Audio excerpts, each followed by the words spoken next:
नमस्कार दोस्तों। तो हम आर ओ के लिए पीसीएस मंत्रा का टेस्ट सीरीज नंबर 15 देख रहे थे।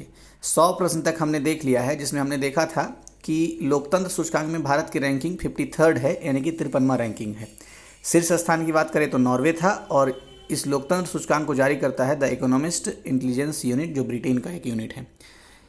इस वीडियो का पहला प्रश्न है कि किस देश द्वारा प्रक्षेपित मार्स रोवर परसिवरेंस मंगल की सतह पर उतरा। तो इसका प्रक्षेपण अमेरिका की नासा ने किया था, और ये मंगल की सतह पर उतरा है। परसिवरेंस क्या है? रोवर है। नेक्स्ट, भारत पाकिस्तान के बीच सिंधु जल आयोग की 116वीं बैठक कहाँ आयोजित की गई? तो नई दिल्ली में आयोजित की गई है, इसलिए विकल्प डी इसका सही आंसर है। सिंधु जल आयोग से संबंधित कुछ फैक्ट को मैंने नोट कर रखा है। जैसे इसका गठन कब हुआ था? तो 1960 में। इसके तहत ये तय हुआ है कि सतलज, ब्यास और रावी, इन तीनों नदियों का पानी का अधिकार इंडिया को है प्राथमिक तौर पर, और सिंधु, झेलम और चिनाब, इन तीन नदियों के पानी का अधिकार प्राथमिक तौर पर पाकिस्तान को है। और इसके गठन में ये बात भी है कि एक बार कम से कम वर्ष में इसको मिलने का प्रावधान है आयोग के सदस्यों को, सिंधु जल आयोग। नेक्स्ट, चीन में ज्योतिष चक्र के आधार और 2021 का वर्ष किस जानवर के नाम पर मनाया जा रहा है? तो धात्विक बैल के नाम पर मनाया जा रहा है, इसलिए विकल्प बी इसका सही आंसर है। नेक्स्ट है, उत्तर प्रदेश के 2021-22 के बजट के संबंध में कथनों पर विचार कीजिए। पहला कथन क्या लिखा हुआ है? वित्तीय वर्ष 2021 से 22 के लिए प्रदेश का बजट विधानसभा में योगी आदित्यनाथ ने प्रस्तुत किया। तो योगी आदित्यनाथ ने पेश नहीं किया था, वहाँ के वित्त मंत्री हैं सुरेश कुमार खन्ना, तो इन्होंने ही प्रस्तुत किया था। तो पहला कथन गलत हो गया। दूसरा लिखा हुआ है, बजट में कोई नया कर प्रस्तावित नहीं किया गया है, तो ये बात सही है। और तीसरा कथन लिखा हुआ है कि यह अब तक का सबसे बड़ा बजट है, तो ये भी बात सही है। 2-3 सही हो गया, इसलिए विकल्प सी इसका सही आंसर है। 1-2 पॉइंट आपने भी करंट अफेयर में देखा होगा कि यूपी का जो बजट आया था वो पेपरलेस बजट था, और कोई भी इसमें कर नहीं शामिल किया गया था नया। नेक्स्ट देखते हैं, विश्व का सबसे बड़ा क्रिकेट स्टेडियम कहाँ स्थापित किया गया है? तो अहमदाबाद में, और इसकी दर्शक क्षमता जो है 1.32 लाख, यानी 1,32,000 लोग एक बार में बैठ सकते हैं। इसका नामकरण संस्कार जो हुआ है, जो दुनिया का सबसे बड़ा क्रिकेट स्टेडियम है, उसका नामकरण संस्कार वर्तमान प्रधानमंत्री नरेंद्र मोदी के नाम पर हुआ है। और कहाँ स्थापित हुआ है? ये अहमदाबाद में। नेक्स्ट है, जनगणना 2011 का नारा क्या था? तो हमारी जनगणना हमारा भविष्य, ये नारा था। जनगणना से संबंधित एक वीडियो बना हुआ है 30 मिनट के आसपास का, क्राउन और लुसेंट के दोनों को मतलब कंपैरेटिव स्टडी करके और कुछ ऐतिहासिक फैक्ट को जोड़ करके, तो उसको आप बढ़ा कर देखिए, 20 मिनट में कंप्लीट हो जाएगा। उसमें ये बात है कि हमारी जनगणना और हमारा भविष्य, ये क्या था? नारा था 2011 की जनगणना का। इससे संबंधित कुछ और भी फैक्ट है, जैसे कि स्वतंत्रता के बाद जो 2011 में जनगणना हुआ है वो 7वां जनगणना था। नेक्स्ट है, भारत की जनसंख्या में सर्वाधिक वृद्धि कौन से दशक में देखी गई? तो सबसे ज़्यादा वृद्धि 1961 से 71 के बीच में देखी गई थी, 24.80%। 2001 से 11 में वृद्धि दर कितनी रही थी? 17.7% वृद्धि रही थी। और अभी जब मैं वीडियो शूट कर रहा हूँ, तो कल ही या शायद परसों एक नेशनल फैमिली हेल्थ सर्वे का रिपोर्ट आया है। उसमें ये बहुत ही खास बात आया कि 1000 लड़कों पर 1020 लड़कियां अब भारत में उपलब्ध है। मतलब उपलब्ध ऐसे कहने का मतलब ये हुआ कि जो हमारा रेशियो है, सेक्स रेशियो जिसको बोलते हैं, तो पहले कम था लड़कियों की संख्या लड़कों की तुलना में, तो अब 1020 हो गया है प्रति 1000 पुरुष पर 1020 महिला, ऐसे करके समझ में आना चाहिए। नेक्स्ट है, जनगणना 2001 से 11 के दशक में देश में सर्वाधिक वृद्धि दर किस राज्य या केंद्र शासित प्रदेश में देखी गई है? तो सबसे ज़्यादा जो वृद्धि दर देखी गई है वो दादर नगर हवेली में देखी गई है, तो इसलिए विकल्प डी इसका सही आंसर हो जाएगा। दादर नगर हवेली 55.9% ऐसे देखा गया। नेक्स्ट है, जनगणना 2011 के अनुसार उत्तर प्रदेश में सर्वाधिक अनुसूचित जनजाति जनसंख्या वाला जिला कौन सा है? तो सोनभद्र है, और मतलब सोनभद्र में अनुसूचित जनजाति की संख्या सबसे ज़्यादा है यूपी में। सोनभद्र से संबंधित एक फैक्ट और आपको याद आना चाहिए कि इसकी सीमा 4 राज्यों से टच करती है। सबसे कम अगर जनजाति वाली बात किया जाए तो अनुसूचित जनजाति वाली, तो बागपत में सबसे कम है, सोनभद्र में सबसे ज़्यादा। नेक्स्ट है, जनगणना 2011 के अनुसार उत्तर प्रदेश में महिलाओं की न्यूनतम साक्षरता वाला जिला कौन सा है? तो श्रावस्ती है, विकल्प ए इसका सही आंसर हो गया। अच्छा, सर्वाधिक महिला साक्षर जिला कौन सा है? तो कानपुर नगर। और न्यूनतम साक्षरता वाला जिला, महिलाओं की न्यूनतम साक्षरता, तो श्रावस्ती है। नेक्स्ट है प्रधानमंत्री ऊर्जा गंगा परियोजना से संबंधित निम्नलिखित बातों पर विचार कीजिए। पहला बात क्या है, इस परियोजना की शुरुआत प्रधानमंत्री नरेंद्र मोदी द्वारा वाराणसी उत्तर प्रदेश में की गई थी, बिल्कुल सही बात है। दूसरा, इस परियोजना का विस्तार उत्तर प्रदेश से उड़ीसा तक किया जाएगा, तो दोनों कथन सही है, इसलिए विकल्प सी इसका सही आंसर हो जाएगा, 1 और 2 दोनों। नेक्स्ट है निम्नलिखित यूनिफाइड पेमेंट इंटरफेस यानी यूपीआई प्लेटफॉर्म आधारित बैंक में से सर्वाधिक लाभ कमाने वाला बैंक कौन बना है? तो पेटीएम बैंक बना है सबसे ज़्यादा लाभ कमाने वाला। फिर भी कल ही शायद इसका रिपोर्ट आया है पेटीएम बैंक का आईपीओ जारी होने के बाद, तो पिछले तिमाही की तुलना में बहुत ही कम प्रॉफिट का अर्न किया है, लेकिन फिर भी ये फैक्ट हमें याद रखना है कि सबसे ज़्यादा लाभ कमाने वाला जो है प्लेटफॉर्म आधारित यूपीआई प्लेटफॉर्म आधारित वो पेटीएम पेमेंट बैंक है। नेक्स्ट, अच्छा, दूसरा सबसे ज़्यादा लाभ किसने कमाया? भारतीय स्टेट बैंक ने, और तीसरा येस बैंक ने, और चौथा आईसीआईसी बैंक रहा है 4th नंबर पे। नेक्स्ट देखते हैं, निम्नलिखित कथनों पर विचार कीजिए। तो जीएसटी बिल को पारित करने वाला सर्वप्रथम राज्य असम है, एकदम सही बात है। जीएसटी पंजीकरण में कुल 15 डिजिट है, ये भी सही बात है। जीएसटी में कुल 4 दरें हैं, तो दिखता जरूर 4 है लेकिन 4 है नहीं, कुल मिला के 5 दरें हैं। कैसे मैं बताता हूँ, आप जैसे सामान्य तौर पे ये दिखता है कि 12, 18 ऐसे करके 12, 18, 28 इस तरह से करके, मतलब 4 दरें हैं कुल मिला के, चारों दर भी मैं भूल गया। एक ये था 0% है, तो इसको जरूर याद रखना चाहिए। 0% दिखता नहीं है लेकिन ये भी एक दर तय किया हुआ दर है, तो इसलिए 5 दरें हैं कुल मिला करके, ये बात आनी चाहिए। 6, 12, 18, 28 शायद ऐसे है। अच्छा, 1-2 पॉइंट और है। 1 जुलाई 2017 से लागू है जीएसटी, और सुझाव जीएसटी लागू करने के लिए कौन सी समिति ने दिया था? तो विजय केलकर समिति ने दिया था। नेक्स्ट, वैसे सबसे पहला देश कौन है जीएसटी को लागू करने वाला? ये है फ्रांस, और 1954 जब से भारत में पद्म पुरस्कारों की शुरुआत हुई है उसी समय से वहाँ लागू हुआ था फ्रांस में। नेक्स्ट है खुले बाजार की क्रिया यानी ओपन मार्केट ऑपरेशंस किस नीति का अंग है? तो साख नीति का अंग है, इसलिए विकल्प ए इसका सही आंसर हो गया। नेक्स्ट है प्लानिंग एंड द पुअर पुस्तक के लेखक कौन है? तो ये मतलब कई बार आपको प्रीवियस ईयर में मिलेगा, यूपीपीसीएस में भी। तो बीएस मिन्हास हैं प्लानिंग एंड द पुअर पुस्तक के लेखक, तो विकल्प बी इसका सही आंसर हो गया। राष्ट्रीय बागवानी मिशन कब शुरू किया गया था? 2005 से 6 के बीच में शुरू किया गया था। निम्नलिखित में से कौन भारत के विदेशी मुद्रा भंडार में सबसे बड़ा योगदान देता है? तो सबसे बड़ा मतलब सबसे ज़्यादा योगदान जो देता है वो विदेशी मुद्रा परिसंपत्ति देता है, तो विकल्प डी इसका सही आंसर हो गया। प्रधानमंत्री जन धन योजना किसके लिए प्रारंभ की गई थी? अच्छा, कब प्रारंभ की गई थी? वैसे ये 15 अगस्त 2014 से प्रारंभ की गई थी, क्योंकि योजना और ईयर मिलाने के लिए देता है ना क्वेश्चन, तो इसके लिए डेट भी तो जानना जरूरी है।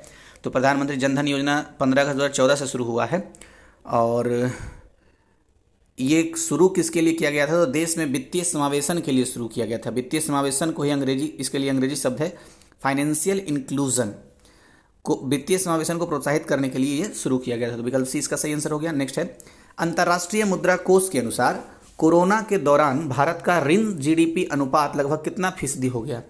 तो कोरोना के दौरान ऋण जीडीपी अनुपात 74 से बढ़कर के 90% हो गया। नेक्स्ट, हाल ही में यूनेस्को की विश्व धरोहर स्थलों की संभावित सूची में भारत के 6 स्थलों को शामिल किया गया है। निम्नलिखित में से कौन उन 6 स्थलों में शामिल है? तो इस सब में से जो प्रधानमंत्री का संसदीय क्षेत्र है वाराणसी का गंगा घाट, तो ये शामिल है। इसके अलावा और कौन था 6 में से? 6 में तो एक तो विकल्प में हो गया, एक सतपुड़ा टाइगर रिजर्व, 2 हुआ, तीसरा कांचीपुरम मंदिर, चौथा हो गया महाराष्ट्र का सैन्य वास्तुकला, और 5वां हो गया भेड़ा घाट और लमेट घाट स्थल, और 6ठा हो गया हीरे वेंकल मांगलिथिक, पता नहीं क्या है, मेगालिथिक, हीरे बेंकल मेगालिथिक, ये 6 नाम था। अच्छा, एक पॉइंट मुझे याद आ रहा है, काफ़ी महत्वपूर्ण है। इस वर्ष कोई भी एग्जाम हो रहा है पीसीएस या यूपीएससी लेवल का, तो उसके लिए विश्व धरोहर सूची की संख्या है कितना भारत में? तो अभी फिलहाल है 40। मैं कई जगह करंट अफेयर में दोहराया हूँ, 40 है। 40वां नंबर कौन सा है? धौलावीरा। धौलावीरा है कहाँ? गुजरात में। ये धौलावीरा इंडस वैली सिविलाइजेशन यानी कि सी लिखना, हाँ IVC इंडस वैली सिविलाइजेशन जो है इसका पहला स्थल है जो विश्व धरोहर सूची में शामिल हुआ है। तो कितने पॉइंट हो गए? 3 पॉइंट हो गए, 2 पॉइंट और क्या बताऊं? हाँ, यूनेस्को के बारे में हम देख रहे हैं, तो यूनेस्को का हेडक्वार्टर कहाँ है? पेरिस में है। 4 पॉइंट हो गया, 1 पॉइंट और। कब स्थापना हुआ था इसका? यही मैं भूल गया, 1946 या कितना में हुआ है? अब नवंबर 1946 में शायद हुआ है। आप कमेंट करके थोड़ा चेक करके बताइए तो कितने पे हुआ है, कंफ्यूज कर गया, लेकिन यही 40-50 के दशक में था। नेक्स्ट है सूची 1 को सूची 2 से सुमेलित कीजिए। तो सुमेलित करते हैं। दशावतार मंदिर झांसी में है, बाबा सोमनाथ मंदिर देवरिया में है, श्रृंगी ऋषि मंदिर ये फर्रुखाबाद में है, और बराह भगवान का मंदिर ये एटा में है। अब देखिए एटा से एक बहुत ही खास करंट अफेयर याद आ रहा है मुझे। कल्याण सिंह आपको पता ही होगा कौन थे अभी। कल्याण सिंह ये गवर्नर थे कौन से राज्य के थे, शायद मध्य प्रदेश के थे कि पता ये तो नहीं याद आ रहा है, लेकिन जो खास करंट अफेयर जो इससे संबंधित है, क्वेश्चन ये पूछा जा रहा है कई स्टेज में कि कल्याण सिंह मुख्यमंत्री तो रहे हैं यूपी के, 2009 से 14 तक उत्तर प्रदेश के किस संसदीय क्षेत्र के सांसद थे? तो एटा के सांसद थे। तो ये महत्वपूर्ण है। नेक्स्ट देखते हैं, क्योंकि ट्रेंड ये देखा गया है ना कि उत्तर प्रदेश या फिर जिस भी प्रदेश से कोई अगर उस तरह से गणमान्य व्यक्ति हैं, उनका निधन हुआ है, तो उससे संबंधित चीज़ें पूछ ली जाती है। नेक्स्ट देखते हैं, कौशाम्बी स्थित प्रभास गृह स्थल का संबंध किस धर्म से है? तो जैन धर्म से है, इसलिए विकल्प डी इसका सही आंसर हो गया। भगवान पद्म प्रभु का शायद यहाँ पर कुछ स्थल है, तीर्थ स्थल है। तो क्वेश्चन ऐसे ही पूछता है कौशाम्बी के बारे में कि उत्तर प्रदेश का कौन सा ऐसा स्थल है जो बौद्ध और जैन दोनों धर्मों का तीर्थ स्थल है? तो कौशाम्बी है। ठीक है। नेक्स्ट, निम्नलिखित कथनों पर विचार कीजिए। पहला कथन है उत्तर प्रदेश में उष्णकटिबंधीय नम्न पर्णपाती वन पाए जाते हैं। तो उष्णकटिबंधीय नम्न पर्णपाती वन पाए जाते हैं। ठीक है। उत्तर प्रदेश में उष्णकटिबंधीय शुष्क पर्णपाती वन पाए जाते हैं। तो नम भी बोल दिया, शुष्क भी बोल दिया। तीसरा क्या पॉइंट है? तीसरा पॉइंट बोल रहा है उत्तर प्रदेश में उष्णकटिबंधीय कटीली झाड़ियाँ पाई जाती है। तो नम वन, शुष्क वन, कटीली झाड़ियाँ तीनों पाई जाती है, इसलिए विकल्प डी इसका सही आंसर हो गया। नेक्स्ट है, निम्नलिखित में से कौन गलत युग्म है? तो सही युग्म पहले देख लेते हैं। कानपुर चमड़ा उत्पाद के लिए जाना जाता है, मेरठ चीनी उत्पाद के लिए जाना जाता है, सहारनपुर कागज उत्पादन के लिए जाना जाता है, और वाराणसी सीमेंट के लिए नहीं, लकड़ी के खिलौने के लिए जाना जाता है। तो फिर सीमेंट किसके लिए जाना जाता है? चुर्क, डाला, ये दो और कोई नाम है, मुझे याद नहीं आ रहा है। चुर्क डाला तो है ही, बार बार आता है, दो और नाम है। ये आपको पता है जो पॉइंटर है ना घटना चक्र का, वो पॉइंटर वाले दो तीन पेज के जो हैं यूपी में जितने भी 1990 क्वेश्चन आए हुए सबका वो लाइनर, उसमें मैंने कहीं पर पढ़ा था। तो अगर आपने पढ़ा है तो ठीक है, पढ़ लीजिएगा अपने मेडिटेशन। तो एक वीडियो अपलोडेड है, वो मेरे ख्याल से 1 घंटे का मास्टर वीडियो है ना, तो 20-20 मिनट के 3 वीडियो हैं, तो उसको बढ़ा के देखेंगे तो 40-45 मिनट में कंप्लीट हो जाएगा। नेक्स्ट देखते हैं, प्रदेश का सर्वाधिक विस्तृत पक्षी विहार है। तो सबसे विस्तृत पक्षी विहार कौन सा है? लाख बहोसी पक्षी विहार, ये सबसे विस्तृत है। विकल्प ए इसका सही आंसर हो गया। अच्छा, है कहाँ? उत्तर प्रदेश के कन्नौज में। नवाबगंज पक्षी विहार ये सबसे छोटा पक्षी विहार है, उन्नाव में है। समसपुर पक्षी विहार ये रायबरेली में मिलेगा आपको। सांडी पक्षी विहार ये हरदोई में मिलेगा। मैं एक बार फिर से बोल देता हूँ, महत्वपूर्ण है ये। तो बात ये हो रहा था कि प्रदेश का सर्वाधिक विस्तृत पक्षी विहार कहाँ है? तो लाख बहोसी पक्षी विहार कन्नौज में है। शेष विकल्पों के बारे में हम देख रहे थे। नवाबगंज पक्षी विहार सबसे छोटा पक्षी विहार है उत्तर प्रदेश का, और ये उन्नाव जिले में है। समसपुर पक्षी विहार रायबरेली में मिलेगा। सांडी पक्षी विहार ये हरदोई में मिलेगा। नेक्स्ट है, निम्नलिखित में से कौन सा बांध बेतवा नदी पर स्थित है? तो बेतवा नदी पर परीक्षा बांध स्थित है, और यह है कहाँ? झांसी में। तो विकल्प सी इसका सही आंसर हो गया। जबकि ओबरा बांध, रिहंद बांध ये दोनों रिहंद नदी पर सोनभद्र जिले में है। सोनभद्र से याद आया कि सोनभद्र एक ऐसा डिस्ट्रिक्ट है यूपी का जिससे 4 राज्यों की सीमा टच करती है। छत्तीसगढ़, बिहार, झारखंड और मध्य प्रदेश, ये चारों राज्य हैं। नेक्स्ट देखते हैं। अच्छा, सोनभद्र में सबसे ज़्यादा अनुसूचित जनजाति भी है, ये भी एक फैक्ट है। नेक्स्ट है, अच्छा एक मेजा बांध है। मेजा बांध कौन से नदी पर है? बेलन रिवर पर, बेलन नदी पर है, और मिर्ज़ापुर में है। नेक्स्ट, ये वही मिर्ज़ापुर है जिस पर वेब सीरीज बना था। तो मेजा बांध मिर्ज़ापुर, म से मेजा, यहीं में से मेजा ही आ रहा है, मिर्ज़ापुर आ रहा है। ठीक है, बेलन रिवर पर। नेक्स्ट है, बखीरा झील निम्न में से किस जिले में स्थित है? तो बखीरा झील संत कबीर नगर जिले में, हाँ संत कबीर नगर जिले में स्थित है बखीरा झील। ठीक है। गोरखपुर में रामगढ़ ताल, ताल या झील बात बराबर होता है। बलिया ये सुरहा ताल। पीलीभीत ये फुलहर झील में, मतलब फुलहर झील मिलेगा पीलीभीत में। मैं फिर से बोल देता हूँ, पीलीभीत में फुलहर झील, बलिया में सुरहा ताल। अच्छा, बलिया से एक पॉइंट याद आया, अगर आपसे क्वेश्चन पूछा जाए कि उत्तर प्रदेश का सबसे पूर्वी जिला कौन सा है, तो बलिया। और गोरखपुर में रामगढ़ ताल यानी कि झील मिलेगा, और संत कबीर नगर में बखीरा झील है। नेक्स्ट है, उत्तर प्रदेश के किस क्षेत्र से तांबा का उत्पादन किया जाता है? तो ललितपुर, जो एमपी से टच करेगा, अब मैप देखेंगे तो ललितपुर में आपको तांबा का उत्पादन किया जाता है। ठीक है। अच्छा, शेष विकल्प के बारे में भी देख लेते हैं। प्रयागराज से क्या मिलेगा? पोटास लवण, वहाँ उत्पादन किया जाता है। और वाराणसी में बॉक्साइट, तो वह से वाराणसी, वह से बॉक्साइट। सिंगरौली सोनभद्र में कोयला उत्पादन किया जाता है। सोनभद्र के बारे में 2-3 फैक्ट अभी हमने देखा था, चलिए इसको रिपीट कर देते हैं तो जुड़ जाएगा फैक्ट। सबसे पहला पॉइंट क्या था? सोनभद्र, अच्छा सोनभद्र में सिंगरौली है जहाँ कोयला उत्पादन होता है, 1 पॉइंट। दूसरा पॉइंट, सोनभद्र ऐसा जिला है उत्तर प्रदेश का जिससे 4 राज्यों की सीमा टच करती है, 2 पॉइंट। कौन कौन से राज्यों की सीमा टच करती है? मध्य प्रदेश, छत्तीसगढ़, बिहार और झारखंड। यूपी तो खुद ही है। 4 हो गया, 3 पॉइंट हो गया। और क्या था? ये 4 पॉइंट हुआ ना। 5वां पॉइंट ये है कि अनुसूचित जनजाति की संख्या सबसे ज़्यादा है सोनभद्र में। सही बोला हूँ ना पॉइंट? पता नहीं, जल्दी बोलते बोलते कहीं गड़बड़ तो नहीं बोल दिया। अगर कुछ गलत हो जाए तो कमेंट कर दिया कीजिएगा। नेक्स्ट है, पूर्व प्रधानमंत्री लाल बहादुर शास्त्री का जन्म उत्तर प्रदेश के किस जिले में हुआ था? तो चंदौली में हुआ था, और चंदौली के मुगल सराय में हुआ था, तो इसलिए विकल्प 20 का सही आंसर हो गया। कब हुआ था? 2 अक्टूबर 1904 को। यही कारण है कि 2 अक्टूबर को गांधी जयंती भी मनाया जाता है और लाल बहादुर शास्त्री की भी जयंती मनाई जाती है। नेक्स्ट है, निम्नलिखित में से कौन सा युग्म सुमेलित नहीं है? अच्छा ठीक है भाई, तो पहला क्या लिखा हुआ है? कजली महोत्सव। तो ये कानपुर में नहीं, महोबा में मनाया जाता है कजली महोत्सव।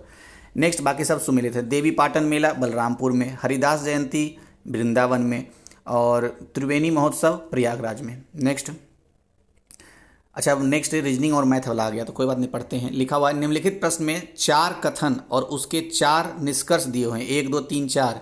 आपको दिए गए कथनों को सत्य मानना है, चाहे वो सर्वमान्य तथ्यों से भिन्न ही क्यों ना हो। सभी निष्कर्ष को पढ़िए और फिर तय किए गए सर्वमान्य तथ्यों को नजरअंदाज करते हुए दिए गए निष्कर्षों में से कौन सा निष्कर्ष कथनों के हिसाब से तार्किक रूप से अनुसरण करते बताना है। तो ये तो पढ़ने की आवश्यकता नहीं, चूंकि मैं पढ़ रहा हूँ तो पढ़ दिया। सभी पौधे घर हैं, तो सभी पौधे घर हैं कैसा बनेगा? ये पौधे देखिए, सभी पौधे यहाँ पर हो गया, सभी पौधे यहाँ पर प हो गया, ठीक है। घर हैं तो कुल मिला के ऐसे बन जाएगा, ये घर हो गया। आगे क्या बोल रहा है? कुछ घर पंखे हैं, तो कुछ घर पंखे ऐसा भी हो सकता है, यहाँ से भी हो सकता है, कई परिस्थितियाँ बन सकती है, तो मैंने ऊपर बनाया है कुछ घर पंखे। तो देखिए यहाँ पर पंखा वाला बन गया। अच्छा, पीडीएफ मैंने ऑलरेडी शेयर कर दिया है अभी थोड़ा देर पहले ही, तो अगर आप मतलब ये पीडीएफ में रहेगा तो आप वहाँ से भी देख सकते हैं। देखिए, तो कुछ घर पंखे हो गए। फिर क्या होगा? कोई पंखे पानी नहीं है, तो कोई पंखा पानी नहीं है, मतलब पानी और पंखा में कोई संबंध नहीं दर्शाया जा रहा है। सभी पानी ग्लास है, तो जितने भी पानी हैं सब ग्लास हैं, तो इस तरह से ये संबंध आ गया। अब निष्कर्ष क्या है? 4 वाला लाइन है ये। 4 वाला जब लाइन रहेगा तो थोड़ा कन्फ्यूजन होता है, क्योंकि कभी कभी क्या होगा कि ए नहीं तो वो होगा, ऐसा टाइप का। कोई पानी घर नहीं है, तो कोई पानी घर नहीं है ऐसा बोल रहा है। तो कायदे से तो देखिए, पानी और घर में तो कोई संबंध है ही नहीं, क्योंकि पंखा में संबंध नहीं है। अच्छा, पंखा में संबंध नहीं है, तो ये हो भी सकता है, नहीं भी हो सकता है। नेक्स्ट है, कोई पौधे ग्लास नहीं है, तो पौधा और ग्लास में कोई संबंध है? पौधा और ग्लास में कोई संबंध नहीं है। नेक्स्ट देखते हैं, कुछ पौधे पानी हैं, तो पौधा और पानी, पौधा किधर? एकदम अंदर, और पानी कोई संबंध ही नहीं है, दूर दूर तक संबंध नहीं है। नेक्स्ट क्या है? चौथे नंबर में, कुछ पौधे ग्लास हैं, तो कुछ पौधे ग्लास हैं, पौधा और ग्लास, पौधा अंदर है और ग्लास कहाँ गया? ये है। तो इसके बारे में ये नहीं बोला गया क्या है कि नहीं है, ऐसा नहीं तो नहीं बोला गया है, तो हो भी सकता है, नहीं भी हो सकता है। देखिए, कुल मिलाकर के इसमें जो विकल्प सही आंसर है, 2 या 4 में से कोई एक अनुसरण करता है। मतलब ये हुआ कि हम ये कहें कि कुछ पौधे ग्लास हैं या नहीं है, चाहे फिर कोई पौधे ग्लास है या नहीं है, तो हो भी सकता है और नहीं भी हो सकता है। क्यों ऐसा मैं बोल रहा हूँ? क्योंकि आप गौर से देखिए, मैं 1-2 सेकेंड और जोड़ लगा के समझाना चाहता हूँ इसको। पानी और पंखे में तो बोला है कि कोई पानी पंखा नहीं है, लेकिन क्या पौधा और ग्लास में कोई संबंध के बारे में बताया है? नहीं बताया है, तो हो भी सकता है, नहीं भी हो सकता है, संभावनाओं का खेल है। तो उसी तरीके से दोनों कथन 2 और 4 है, यहाँ पे लिखा हुआ है कुछ पौधे ग्लास नहीं हैं और कुछ पौधे ग्लास हैं, तो हो भी सकता है, नहीं भी हो सकता है, यही तो बात निकल रहा है। तो इसलिए विकल्प नंबर 4 सही इसका आंसर हो गया। कुल मिलाकर के ये एक पॉइंट याद रखने वाला था कि अगर संबंध के बारे में कुछ ना कहा जाए तो वो हो भी सकता है, नहीं भी हो सकता है। तो इस तरह से दोनों आंसर बनेगा। अब नेक्स्ट देखते हैं, नीचे दिए गए प्रश्न का उत्तर के लिए आपको ये जानकारी का अध्ययन करना है, अल्फ़ाबेट और ये सब दिया हुआ है। और वे संख्या, देखिए ये मेन बात है, वे संख्याएं जो किसी स्वर के ठीक बाद और संख्या के ठीक पहले, मतलब स्वर के ठीक बाद आए और संख्या के ठीक पहले आए, आरोही क्रम में दाईं ओर लिखी जाती है। तो आपको क्या बताना है? दाईं ओर लिखे जाने के बाद कौन सा पद चरण 1 में बाएं अंत से 9वें पद के दाईं ओर का छठा पद है? तो ये जब आप सेट करेंगे, बनाएंगे, तो आपको डी नंबर ऑप्शन आएगा, यानी डब्ल्यू आएगा, ठीक है। ये तो आप जानते ही होंगे सेट करने के लिए। जो मेन नहीं, आप मतलब थोड़ा सा दिक्कत होता है, उसको मैं चाहता हूँ यहाँ सॉल्व कर दूंगा, फिर टाइम ज़्यादा लगेगा। नेक्स्ट लिखा हुआ है वो सेट कर लेंगे, जैसे जैसे बोला है हो जाएगा। यदि किसी कोड भाषा में STRUX को 41089, तो उसी कोड भाषा में NPRMY को क्या लिखा जाता है? तो आपको पता है कि इस तरह क्वेश्चन में सीरीज होता है। मैं सीरीज की तरफ संकेत कर देता हूँ, यहाँ पर सोल्व भी कर दिया हूँ। कैसे सोल्व किया वो बता देता हूँ, तो PDF में आप आसानी से देख पाएंगे। देखिए S जो है कितने नंबर का है? 19वें नंबर का लेटर है, तो देखिए 19वां नंबर है। इसका यूनिट प्लेस पे कितना है? 9 है। तो ये यहाँ पर जो 9 है पहले, S वाला जो पहले ही लास्ट से काउंट किया गया, तो यूनिट प्लेस वाला सिर्फ लिखा गया 9, ठीक है।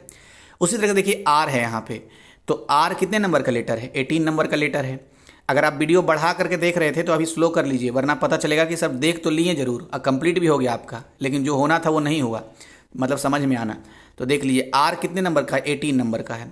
तो 18 का यूनिट प्लेस पे कितना है? 8 है। तो अब देखिए 9 के बाद 8 आया यहाँ पे। उसके बाद फिर T है। T कितने नंबर का लेटर है? 20 नंबर का। 20 के यूनिट प्लेस पे क्या है? 0 है। तो देखिए 8 के बाद 0 आया। उसी तरीके से U कितने नंबर का? 21 नंबर का। 21 के यूनिट प्लेस पे 1 है, तो फिर अभी इधर लास्ट 1 आ गया। X कितने नंबर का है? 24 नंबर का। यूनिट प्लेस पे 4 है, तो 4 इधर आ गया। मतलब लेटर इधर से है, नंबर आपको इधर से लिखना है, लेकिन सिर्फ यूनिट नंबर लिखना है, ठीक है। इसी दृष्टि से अगर आप जब देखेंगे NPRMY को आप करके देखिएगा तो आपको इस तरह से आएगा 5 3 8 6 4, ठीक है। नेक्स्ट देखते हैं। अब देखिए मैं एक बार करके एक लेटर बता देता हूँ। N कितना होता है? 14 नंबर का होता है ना। तो 14 में यूनिट प्लेस क्या है? 4 है। तो देखिए 4 यहाँ आ गया। हालांकि 4 सब में है तो यहाँ से एलिमिनेट नहीं हो रहा है, 6 में भी नहीं एलिमिनेट होगा। 8 में आप करेंगे तो तीसरे नंबर में 2 एलिमिनेट हो जाएगा, और फिर चौथे नंबर में फिर एलिमिनेट होगा। आप करके देखिएगा, जरूर आपका बन जाएगा, मेरा विश्वास है। नेक्स्ट क्या है? अच्छा, नेक्स्ट कुछ वैसे अनुपात वाला है, तो वो क्वेश्चन नहीं पढ़ रहा हूँ, आप समझ रहे होंगे कि कैसे है। देखिए जिस तरह से ये लिखा हुआ है उसी तरह से इसका सीरीज क्या है ये पूछ रहा है। तो इसमें मेन सीरीज होता है। देखिए जब आप -3 का सीरीज करेंगे ना, J से -3 करेंगे तो G आ जाएगा। ऐसे करके जब -3 का सीरीज है कुल मिला करके, आप करके देखिएगा। उसी तरह से -3 यहाँ पर लेके आएंगे तो आपका PSHZ आएगा आंसर, ठीक है। सीरीज मैंने बता दिया। नेक्स्ट है, दी गई व्यवस्था के अनुसार इन 5 में से कोई 4 किसी तरह से एक समान है और समूह बनाते हैं। इनमें से कौन है जो उस पहले वाले समूह से संबंध नहीं रखता है? मतलब कुल मिलाकर के जो विषम है उसको ढूंढना है। तो देखिए उदास, दुखी, शोकान्वित, ये तीनों एक तरीके का समूह में है, जबकि भयभीत जो है ये अलग है, मतलब विषम है, इसलिए विकल्प डी इसका आंसर हो जाएगा। ऐसा इसलिए क्योंकि उदास, दुखी, शोकान्वित ये दरअसल दुख को प्रकट कर रहा है, भयभीत ये दुख को प्रकट नहीं कर रहा है, ये तो डर को प्रकट कर रहा है। नेक्स्ट, यदि अब देखिए इस वाले में तो कैसे बनाना है, मतलब मेरे पास जो तरीका है वो मैं बता दे रहा हूँ, आपके पास इससे बेहतर भी हो सकता है, इसमें कोई दो राय नहीं है। तो लिखा हुआ है यदि $B का अर्थ B की बेटी है, तो जहाँ जहाँ जो संबंध बता रहा है ना वहीं पे लिख लीजिए कि डॉलर के आगे यहाँ बेटी है, और बस ध्यान रखिए कि इस साइड वाले रिश्ता है, ठीक है। यानी B का ये बेटी है। फिर @ के बारे में क्या बोला? पत्नी है, तो ठीक है, पत्नी का संबंध हो जाएगा। @ देखेंगे तो परसेंटेज के बारे में क्या बोला कि बेटा है, यहाँ पर देखिए लिखा हुआ बेटा है, तो यानी कि इस साइड वाला जो रहेगा वो बेटा रहेगा। और हैश के बारे में क्या बोला है? माँ है, तो इधर वाली जो रहेगा माँ रहेगी, माँ का संबंध रहेगा। अब आपको बताना ये है कि A का D से क्या संबंध है, अगर ये वाला पाथ है तो जो आपने वहाँ पर लिख दिया है यहीं पर क्वेश्चन में ही लिख लीजिए। क्वेश्चन में जो लिखा है डॉलर, तो मुझे पता है कि डॉलर के बारे में बेटी लिखा है, तो जहाँ जहाँ डॉलर है वहाँ लिख लीजिए इसे ही फटाफट। हैशटैग क्या लिखा था? माँ लिखा था। परसेंटेज क्या लिखा था? बेटा लिखा था। @ क्या लिखा था? पत्नी लिखा था। अब इस तरह से जब आप इसको सॉल्व करेंगे तो कुल मिलाकर के आपको पता क्या आएगा? ये पूछा था ना AD से क्या संबंध है, तो बहू रहेगी ये, ठीक है। आप करके देखिएगा सेट करके ब्लड रिलेशन, तो आपको यही आंसर आएगा, ठीक है। नेक्स्ट देखते हैं। हाँ, इसमें देखिए समझाने वाली चीज़ है। तो पाइप A और B क्रमशः 36 और 45 मिनट में एक टैंक भर सकते हैं, ठीक है। कल इमेजिन कर लीजिए कि एक पाइप A है, एक पाइप B है। जो A है वो 36 मिनट में फिल कर देगा, और B जो है 45 मिनट में, मिनट बोल रहा है यहाँ पर, टैंक को भर देगा। लेकिन एक चीज़ और है, C जो है ना 30 मिनट में खाली कर देता है। तो ये डेटा हो गया। अब क्वेश्चन पूछ रहा है कि यदि तीनों को रात 9 बजे खोल दिया जाए तो टैंक का 1/12 भाग किस समय तक भर जाएगा। देखिए दो यहाँ जटिलताएं हैं। एक तो ये है कि ये खाली करने वाला है, तो ये सिंपल कैलकुलेशन को हार्ड बनाएगा। दूसरा ये कि 1/12 भाग को ही बोल रहा है बताने के लिए। पूरा बोलता तो बड़ा आसानी से बन जाता है, लेकिन अभी भी आसानी से बनेगा। कैसे, थोड़ा समझने की जरूरत है। देखिए मैं कोशिश करता हूँ कि आपको समझा दूँ। तो देखिए यहाँ पर लिखा हुआ ये है, अब आप समझिए कैसे ये बनाने वाली चीज़ है। 36, 45 और 30 तीनों का एलसीएम निकालिए। ऐसा क्यों? क्योंकि तीनों मिलाकर के टोटल काम आपको निकलेगा। टोटल काम है कितना? तो जब 36, 45 और 30 का एलसीएम आप निकालेंगे तो आपको 180 आएगा, ठीक है। अब हमें ये पता है कि A जो है, थोड़ा मैं जूम करता हूँ, देखिए जो मैं यहाँ पर बनाया हूँ कैसे कैसे लिखा हूँ, आप फिर बाद में PDF से कर लीजिएगा। ए जो है मुझे पता है कि 36 मिनट में पूरा काम कर देता है अपना, मतलब टैंक भर देता है। बी इसी काम को 45 मिनट में भर देता है, और टी इसी काम को पूरा 30 मिनट में खाली भी कर देता है। तो ये सब की अपनी अपनी योग्यता है। हमें एक यूनिट मतलब 1 मिनट में कितना काम होता है ये देख लेना है, क्योंकि डेटा मिनट में है। अगर घंटे में रहता तो 1 घंटे का देखते। देखिए 36 मिनट में 180 यूनिट काम कर लेगा, क्योंकि टोटल वर्क तो 180 यूनिट ही है। अभी ना बोला था कि 36 मिनट में टैंक भर लेता है, हमने टैंक का निकाल लिया, काम कितना 180 है, ठीक है। तो 1 मिनट में कितना करेगा 5 यूनिट। कैसे निकाला मैंने, अरे 36 को डिवाइड जब करेंगे ना 180 से 80 के लिए तो 5 आएगा, 36 बचे 180 होता है।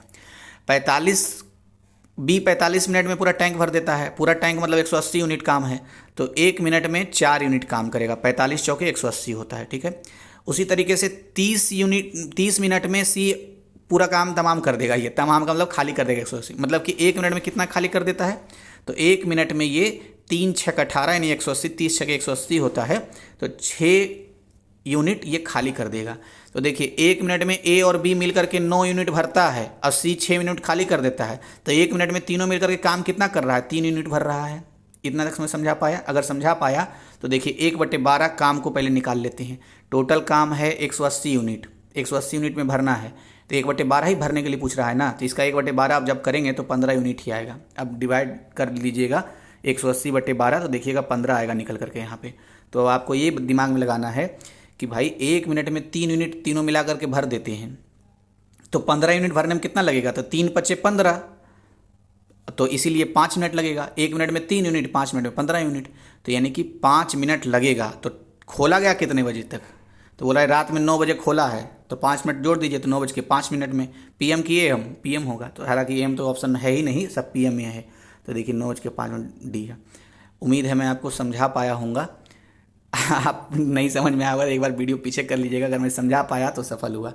देखिए अब नेक्स्ट क्या लिखा हुआ है, एक व्यवसायी अपनी वार्षिक आय का कुछ हिस्सा व्यय करता है और कुछ हिस्सा बचत करता है। तो ठीक है भाई, व्यवसायी है, वार्षिक आय का कुछ व्यय करता है और कुछ हिस्सा बचत करता है। चीज़ें अगर मैथ में समझ में ना आए तो मेरा ऐसा निजी अनुभव है कि अपने ऊपर सोचना चाहिए, तो उसमें पता है बड़ा जल्दी से समझ में आ जाएगा कॉन्सेप्चुअली। फार्मूले पे जाने से मतलब अच्छा नहीं है। लिखा हुआ है उसके व्यय का बचत का अनुपात, व्यय और बचत का अनुपात पता है कितना है, 5:3 है। मतलब कि अगर ऐसे मान लीजिए कि अगर मान लीजिए व्यय जितना है तो 5 भाग उसका व्यय कर देता है, 3 भाग बचा लेता है, ऐसा मामला है। अब दे भी दिया कि कितना मासिक आय होता है, बोल रहा है कि 1 महीने में 40,000 रुपये कमाता है, तो मतलब इसका मतलब तो यही हुआ ना कि 40,000 का 5 भाग क्या कर रहा है, व्यय, और 3 भाग क्या कर रहा है, बचा रहा है। तो व्यय कर रहा है, बचा रहा है, तो कुल मिलाकर भाग कितना है, 8।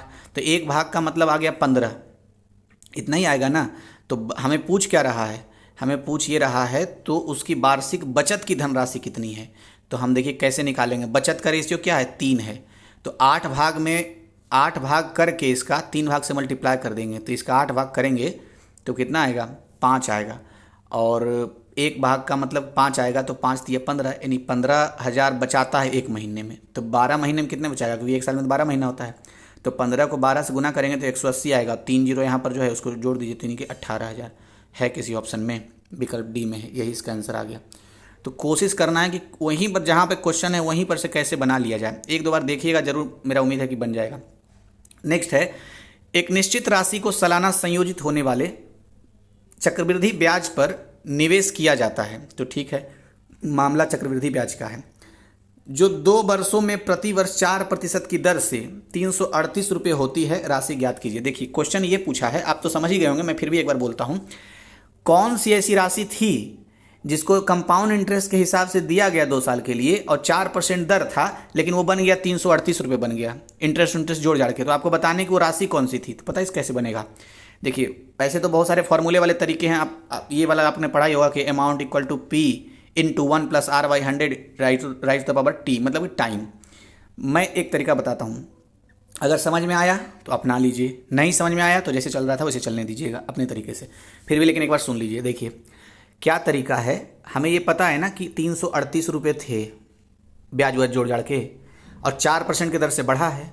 तो अगर मान लीजिए 4% होता 100 का, तो 104/100 लिखते ना बढ़ाने के लिए, लेकिन इसको तो पीछे ले जाना है क्योंकि तो ऑलरेडी बढ़ के है। तो हम पता क्या करेंगे, 100 इसको 100/4 करेंगे, क्योंकि आगे बढ़ाना होता तो 104 ज़्यादा वाला ऊपर रहता, चूँकि इसको कम करना है तो कम वाला यानी 100 वाला ऊपर रहेगा। कितनी बार हुआ है ये काम? 2 बार हुआ है, क्योंकि 2 वर्ष बोल रहा है तो इसलिए 2 बार मल्टीप्लाई करेंगे 104/100, सॉरी 104/100, ये तो 100/104 करेंगे ना, क्योंकि पीछे ले जाना है, तो 100/104, क्योंकि बढ़ करके राशि है 338। अब इसको 338 से गुना करेंगे। देखिए मैंने यहाँ पे किए हैं, ठीक है, यहाँ पे देखिए 380 ऐसे 100/4 100/104 ऐसे किया है हमने। जब आप काट खबच करेंगे तो ये कुल मिलाकर बच जाएगा, ऊपर में 25, इधर 25 बच जाएगा, और इधर कुल मिला करके 2 बचेगा काट छट करके, ठीक है। और सब काट कूट करके आप 25 × 25/2 बचेगा, तो 25 का 25 स्क्वायर 625 होता है बटे 2, तो 312 रुपया 50 पैसा आएगा। तो विकल्प डी इसका सही आंसर है। एक बार करके देखिएगा। इससे भी करेंगे बात उतना ही आएगा, लेकिन ये शॉर्ट तरीका है, थोड़ा मतलब समझने वाला है, समझ जाएंगे तो हो जाएगा। अब देखिए क्या लिखा, लास्ट क्वेश्चन है इसमें, 2/3, 3/4, 4/5 और 5/6 के बीच सबसे बड़ी और सबसे छोटी भिन्न में से क्या अंतर है? इस तरह क्वेश्चन प्रीवियस ईयर्स में भी है। प्रीवियस ईयर्स के मैथ्स और रीजनिंग के क्वेश्चन अपलोडेड है, अगर आपने नहीं देखा है तो प्लीज़ देख लीजिए। मतलब इसलिए देख लीजिए क्योंकि पता चल जाएगा कि सेट में कितना क्वेश्चन देगा, वो दिशा तय करते रहता है हमेशा अच्छे से प्रीवियस ईयर, तो वो अच्छा है। इस तरह क्वेश्चन था उसमें, तो देखिए कुछ नहीं, सीधा सीधा है। इधर इसका नीचे 3 है, इसके नीचे 4 है, इसके नीचे 5 है, इसके नीचे 6 है, चारों का एलसीएम क्या होगा? 60 होगा, ठीक है। ये कैसे, तो एलसीएम तो आपको पता ही होगा, एलसीएम के बहुत सारे तरीके हैं, लेकिन फिर भी आप एलसीएम निकालेंगे 60 आएगा, ठीक है। अब जब इसको कैलकुलेट आप करेंगे तो 3 दूना 6, यानी कि 20 बार इसको पढ़ेंगे तब 60 आएगा। तो 20 को यहाँ से मल्टीप्लाई करेंगे ऊपर वाले से तो 40 आएगा, इसलिए यहाँ पर 40 आ गया। फिर इसका देखिए 4 को कितनी बार पढ़ेंगे कि 60 कट जाएगा? तो 12 बार पढ़ेंगे तब 60 कट जाएगा, सॉरी 15 बार पढ़ेंगे ना, 15 चौके 60 होता है, तो कट जाएगा, यानी 15 आया। तो 15 को ऊपर वाले से 15 चौके 60, ठीक है। तो अब 15 को ऊपर वाले से मल्टीप्लाई करेंगे, ऊपर कितना है? 3 है, तो 15 तिया कितना होता है? अरे 45, तो यहाँ पर 45 लिखा जाना चाहिए था, मैंने 40 लिख दिया है। देखिए यहाँ पर 45 लिखा जाना चाहिए, ठीक है। मैं फिर से बोल दे रहा हूँ यहाँ पर 45। अब फिर से देख लीजिए, 5 को कितनी बार पढ़ेंगे ताकि 60 कट जाएगा? तो 5 को हमें 12 बार पढ़ना पड़ेगा तब जा करके 60 कटेगा। तो 12 को ऊपर वाले से मल्टीप्लाई कीजिए 4 से, तो 48 आ गया। फिर 6 को कितनी बार पढ़ेंगे तो 60 आएगा, 10 बार पढ़ेंगे तो 60 आएगा। 10 को ऊपर वाले से मल्टीप्लाई कर दीजिए, 50 आएगा। अब इसको करने से क्या मिलेगा? नीचे वाला तो सब सेम हो गया, 10 मतलब 60, ऊपर वाला जिसका बड़ा वो बड़ा, ऊपर वाला जिसका छोटा वो छोटा, तो ऊपर वाला छोटा 40 का आ रहा है, और क्योंकि ये 45 है, और ऊपर वाला बड़ा 50 का आ रहा है। तो मतलब ये हुआ कि ये वाला सबसे बड़ा भिन्न है और ये वाला सबसे छोटा भिन्न है। तो वही तो बोल रहा था दोनों के बीच का अंतर क्या है। तो 5/6 - 2/3 जब ये करेंगे तो आपको आंसर आ जाएगा 1/6। इसका भी देखिए तरीका है, सॉल्यूशन करने की ज़रूरत ही नहीं है। देखिए कैसे, 5/6 जो है और ये कितना है? 2/3 है, ठीक है। अब आप मुझे बताइए, इसको दुगना जब आप करेंगे, इसको नीचे वाला दुगना करेंगे तो 6 हो जाएगा ना, दोनों बराबर। तो इसको भी दुगना करना पड़ेगा, तो ये 4 हो जाएगा। तो अब बताइए 5/6 में से 4/6 माइनस कर देंगे तो 1/6 ना बचेगा, ये वाला बात आया है यहाँ पर। तो सी नंबर ऑप्शन हो गया। धन्यवाद वीडियो देखने के लिए। चैनल अगर सब्सक्राइब है तो दिल से थैंक यू, नहीं है तो प्लीज़ सब्सक्राइब कर लीजिए। मार्च तक 1000 पुराने हैं, कई बार मैंने बोल दिया है, आपको सुनने में लगता हो क्या एक ही बार बार बार बोल रहा है। तो थैंक यू वीडियो देखने के लिए।